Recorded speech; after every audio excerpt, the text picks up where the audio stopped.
La plus grande crainte d'un père est que son enfant tombe entre les mains d'un prédateur.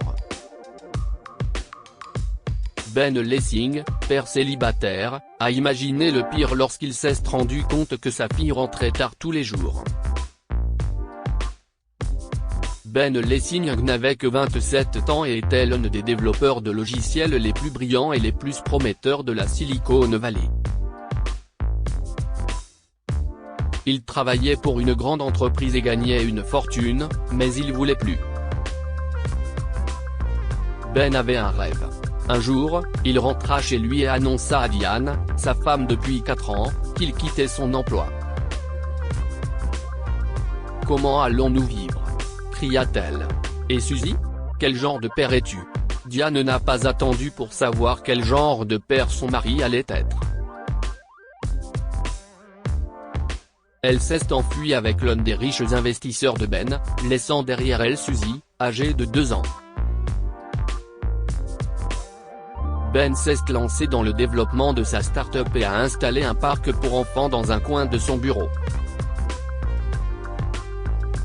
Ses employés et ses clients se sont habitués à voir la petite Suzy.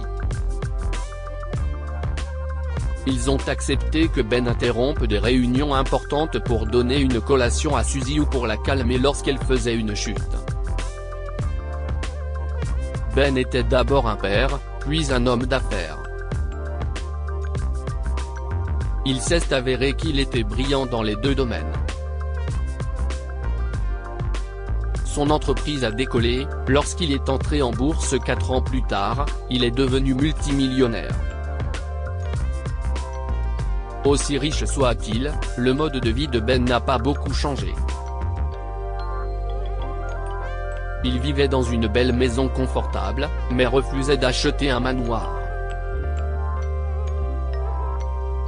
Il passait chaque seconde de son temps libre avec Suzy, qui était maintenant à l'école. Ben a fait une concession, lorsque Suzy est entrée à l'école, il a engagé un chauffeur pour l'emmener et la surveiller. Cet homme, David Oslo, lui avait été chaudement recommandé et Suzy l'aimait bien.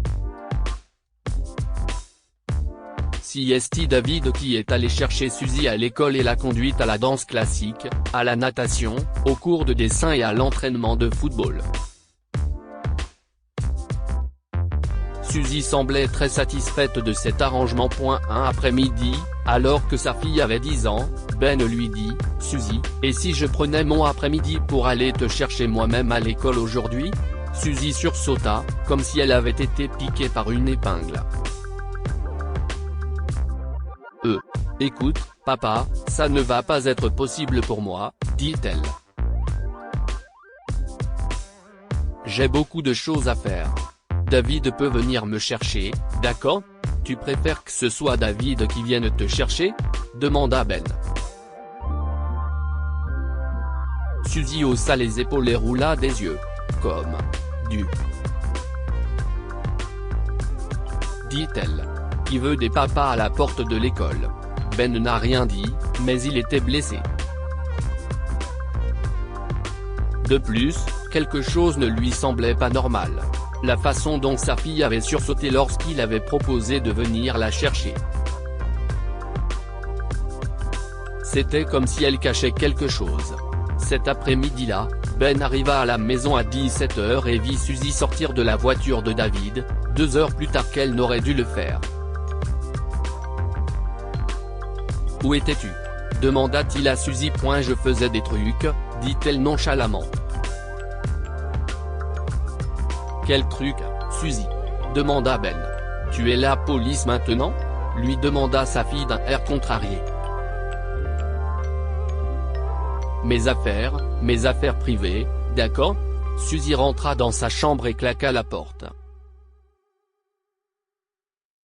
Sa Suzy n'avait jamais agi de la sorte auparavant.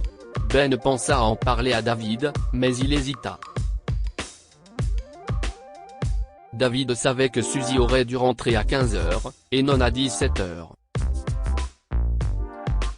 Il savait que Suzy n'avait pas le droit d'aller au centre commercial ou de faire quoi que ce soit d'autre que les activités prévues.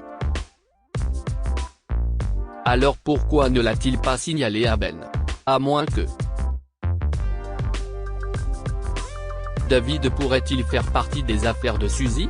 Ben a vu trop de journaux télévisés pour ne pas être conscient des nombreux dangers qui guettent les enfants de nos jours. David pourrait-il être un tel danger? Ben s'est rendu dans son bureau, a accédé à la caméra de sécurité de la maison et a vérifié les images. Tous les jours depuis 2 mois, Suzy arrivait, puis elle et David restaient assis dans la voiture pendant des heures. Que faisait-il? Dans l'une des séquences, Ben a vu sa fille étreindre le conducteur. Il est horrifié et furieux. Il allait mettre un terme à tout cela. Le lendemain après-midi, Ben s'est caché dans le garage et a attendu que David gare la voiture dans l'allée. Il regarda Suzy monter sur le siège passager, puis il s'approcha de la voiture. Il saisit la poignée et ouvrit la portière. Suzy et David étaient assis côte à côte, et son chauffeur tenait sur ses genoux ce qui ressemblait à un manuel de mathématiques, tandis que Suzy prenait des notes.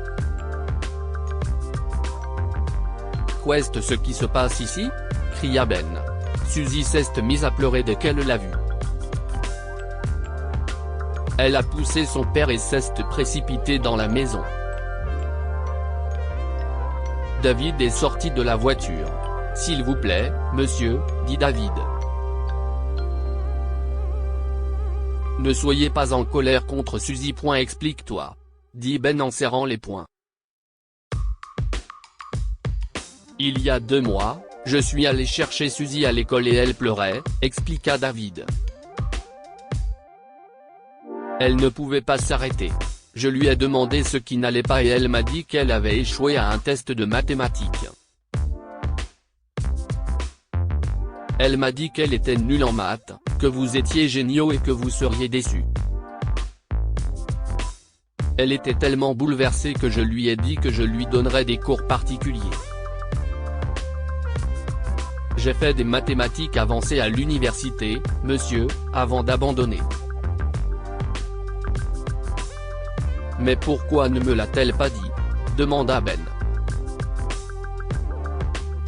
Suzy t'adore, dit le chauffeur. Elle veut te faire plaisir plus que tout. Elle ne voulait pas que tu saches qu'elle avait échoué en maths. Échoué? Demanda Ben. Ça a changé? David sourit. En ce moment, elle a obtenu des B, et nous travaillons pour qu'elle obtienne son premier A. Ben remercia David. Puisque tu donnes des cours particuliers à Suzy, je vais t'augmenter, dit-il. Ben monta ensuite à l'étage et frappa à la porte de Suzy. Chérie, dit-il. Si est-il bon, David m'a tout expliqué. Suzy a ouvert la porte, le visage gonflé de larmes. J'ai tellement honte. Chuchota-t-elle. Je suis désolée, papa. Tu n'as aucune raison d'être désolé, dit doucement Ben. J'aurais juste aimé que tu me le dises. Je voulais que tu sois fier de moi, dit Suzy. Et je ne voulais pas que tu saches que j'échouais en maths. Suzy, dit Ben. Je suis fier de toi, et rien ne pourra jamais changer cela. S'il te plaît, Suzy, ne me cache plus jamais rien. Crois-moi, je t'aime et je ferai n'importe quoi pour toi. Suzy serra son père dans ses bras et lui promit qu'elle n'aurait plus de secrets pour lui, qu'il soit grand ou petit, et elle tint sa promesse. Que pouvons-nous apprendre de cette histoire? Les bons parents sont toujours là, toujours fiers et toujours d'un grand soutien. Suzy avait peur que son père ne soit pas fier d'elle, alors elle a caché son problème de mathématiques, mais il l'a soutenu quand il l'a découvert. Soyez attentif à l'emploi du temps de votre enfant et aux personnes avec lesquelles il passe son temps. Faites plutôt preuve de vigilance et de prudence pour assurer la sécurité de votre enfant. Partagez cette histoire avec vos amis. Elle pourrait égayer leur journée et les inspirer.